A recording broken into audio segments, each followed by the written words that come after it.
Speaker قومی assembly کے پاس قومی اسمبلی کا اجلاس بلانے کا کوئی آئینی اختیار موجود نہیں ہے.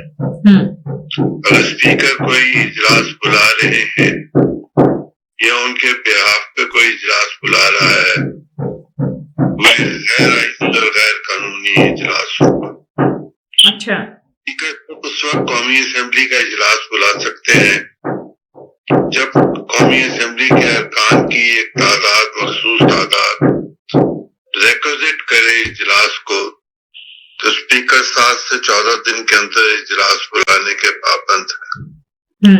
موجودہ وہ لوگ جو منتخب ہو کر آئے ہیں یہ بھی قومی اسمبلی کے رکن نہیں بنے باوجود اس کے ان کا انتخاب ہو چکا ہوا ہے. قانونی زبان میں ان کو ممبر الیکٹ کہا جا سکتا ہے لیکن یہ ممبر نہیں ہے. تا وقت کتنا لے لیں ان کا کوئی استحقاق نہیں ہے اور یہ کوئی پریولیج جو ہے اس کو انجوائے نہیں کر سکتے. قومی اسمبلی کے اجلاس میں جانے کے لیے حلف کا اٹھایا جانا ضروری ہے. مجھے نہیں پتا کہ اسپیکر صاحب کو جن لوگوں نے مشورہ دیا کہ آپ اجلاس بلا لیں انہوں نے کون سا کانسٹیٹیوشن خود تحریر کر دیا ہے اور وہ تحریر کیا ہوا کانسٹیٹیوشن کہاں محفوظ کیا.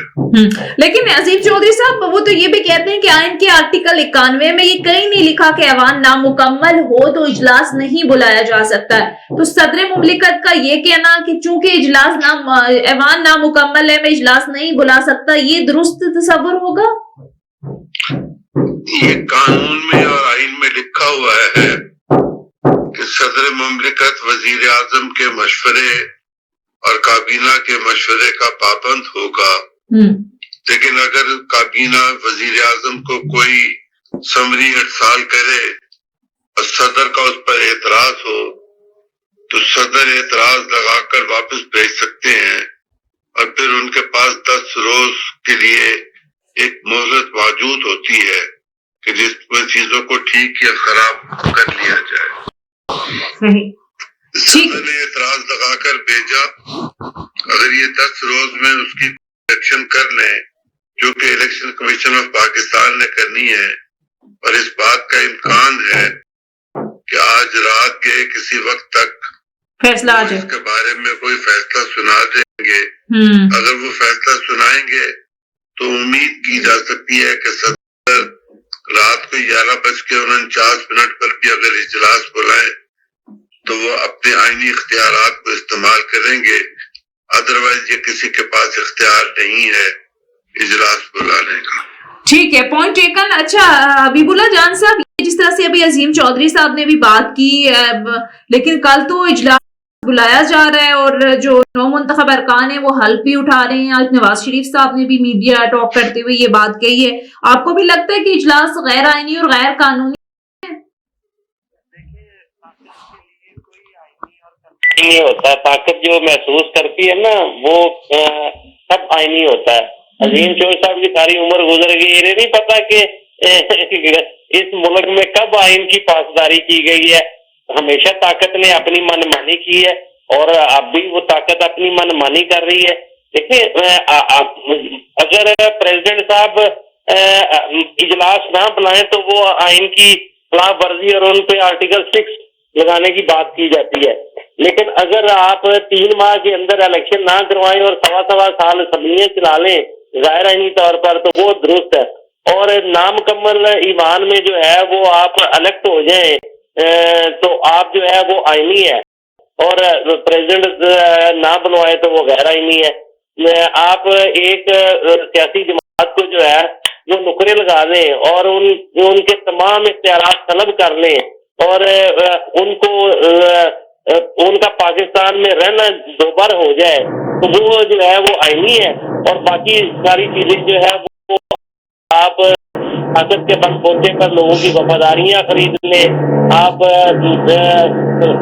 فارم 45 کی بجائے 47 پر الیکٹ ہو جائیں تو وہ سارا کچھ قانونی اور آئینی ہو جاتا ہے. لیکن بات یہ ہے کہ ہم ہر قانون کی اور آئین کی جو بنیاد ہوتی ہے وہ خاصیات نہ یہ اخلاقی طور پر درست ہے، نہ یہ قانونی طور پر، نہ آئینی طور پر کہ آپ ایک نامکمل ایوان جو ہے اس سے آپ منتخب ہو جائیں یا اس سے اس کا اجلاس بلوا کر آپ جو ہے وہ ایک پروسیس شروع کر لیں. تو بنیادی طور پر جب اکائی مکمل نہ ہو اس وقت تک تو آگے بڑھا جا ہی نہیں سکتا، نہ اس کی اخلاقیات اجازت دیتی، نہ قانون اور نہ. لیکن پاکستان کا بابا آدم نرالا ہے، یہاں جو ہے وہ وہی من مانی کی جاتی ہے جو خواہش ہوتی ہے طاقت کی، اور طاقت جو ہے اس کی خواہش ہے کہ پیپلز پارٹی، مسلم لیگ نون اور MQM جو ہے وہ جلد از جلد حکومت بنائے. پتہ نہیں کس چیز کی جلدی ہے.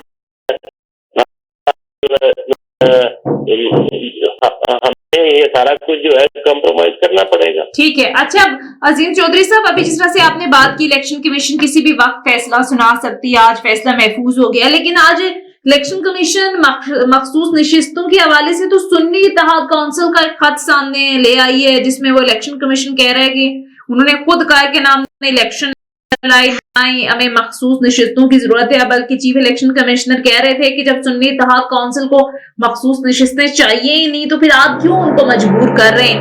اس پر سنی اتحاد کونسل یہ کہہ رہے ہیں کہ خط جنرل الیکشن میں خواتین امیدواروں سے متعلق تھا، ہم نے تو اس طرح کا کوئی خط نہیں لکھا.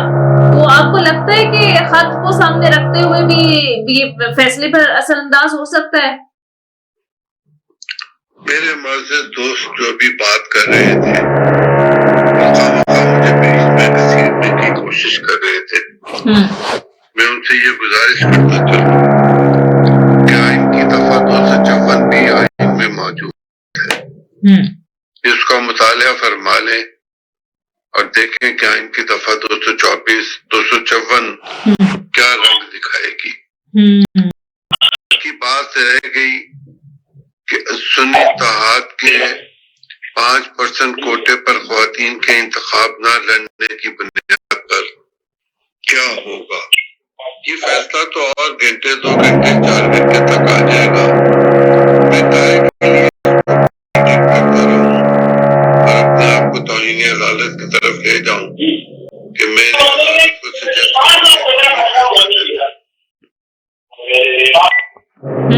صحیح. ٹھیک ہے. تو آپ کو لگتا ہے کہ سر اگر فیصلہ آ جاتا ہے تو پھر ہوتا ہوا دیکھ رہے ہیں فیصلہ مخصوص نشستیں ملنے کا جو معاملہ ہے. بہرحال انہوں نے کہا کہ اگر الیکشن کمیشن فیصلہ نہیں دیتی تو ہم سپریم کورٹ میں جائیں گے. تو ماضی کی اگر چیزیں دیکھی جائیں، ظاہر ہے انتخابی نشان چھیننے کا معاملہ، یہ ساری چیزیں اگر مد نظر رکھی جائیں تو آپ کو لگتا ہے کہ کوئی چانسز ہیں ان کو مل جائیں مخصوص نشستیں؟ پوچھ رہی ہیں جی جی. میں نے ایک مہینہ پہلے تحریری طور پر بھی اور زبانی طور پر بھی وی لاگ کے ذریعے یہ بات کہی تھی کہ تحریک انصاف کے اپنے احمقانہ فیصلوں کی وجہ سے ان کو کسی اسمبلی میں کوئی خاتون کی یا مخصوص نشست نہیں مل سکے گی، اور ان کو اس کا کوئی طریقہ کار اختیار کرنے کے لیے اور راستہ اختیار کرنا پڑے گا. جو راستے انہوں نے اختیار کرنے کی کوشش کی وہ دانش مندانہ پگڈنڈیوں پر نہیں چل رہے تھے. اب اس کا خمیازہ انہی کو بھگتنا ہے، اور میرے اپنے اندازے کے مطابق وہ نہ صدر پاکستان کے لیے خواتین کے ووٹ دے سکیں گے، نہ وہ اسپیکر کے الیکشن کو جیت سکیں گے، نہ چیئرمین سینٹ کے الیکشن کو جیت سکیں گے، نہ ڈپٹی اسپیکر کے الیکشن کو جیت سکیں گے، نہ ڈپٹی اسپیکر کے الیکشن کو جیت سکیں گے. تو پی ٹی آئی نے وہ اپنے ہاتھ دھو کے خوش کر لیے ہیں کہ ہمیں جو مل گیا بس اس کو غنیمت جانے، اور اس میں سے جو جانا چاہے وہ چلا جائے. اور میرا یہ خیال ہے کہ تحریک انصاف کے بہت سارے لوگ آج جو بھی فیصلہ آئے گا اس کی روشنی میں اپنا ایک نیا فیصلہ کریں گے. اچھا صحیح. اچھا میں آپ کی طرف واپس آؤں گی. حبیب اللہ جان صاحب آپ کیا دیکھتے ہیں آگے آنے والے وقت میں؟ اب ایک تگڑی اپوزیشن دیکھ رہے ہیں آپ؟ یہ جو آئے نے بھی اپوزیشن میں بیٹھنے کا فیصلہ کیا ہے اور ظاہر پاکستان تحریک انصاف ایک تگڑی اپوزیشن کے طور پر آپ ان کو دیکھتے ہیں؟ عوام جو ہے نا یہ عوام کی مقبول حکومت نہیں، یہ مینج کر کے حکومت بنائی جا رہی ہے اور یہ کس طرح سے حکومت بنائی ہے، لہٰذا اس کی نہ عوام میں ایکسیپٹنس ہے یہ، لیکن طاقت ظاہر ہے جہاں قبولیت ہونی چاہیے وہاں ان کی قبولیت ہے، تو لہٰذا وہ اپنی منمانی کریں گے. لیکن یہ میں آپ کو بتا دوں کہ یہ عوام جس کو پسند نہیں کرتے بغیر مینڈیٹ کے جو حکومت بنی وہ اس کا کوئی مستقبل مجھے تو کوئی روشن نظر نہیں آتا.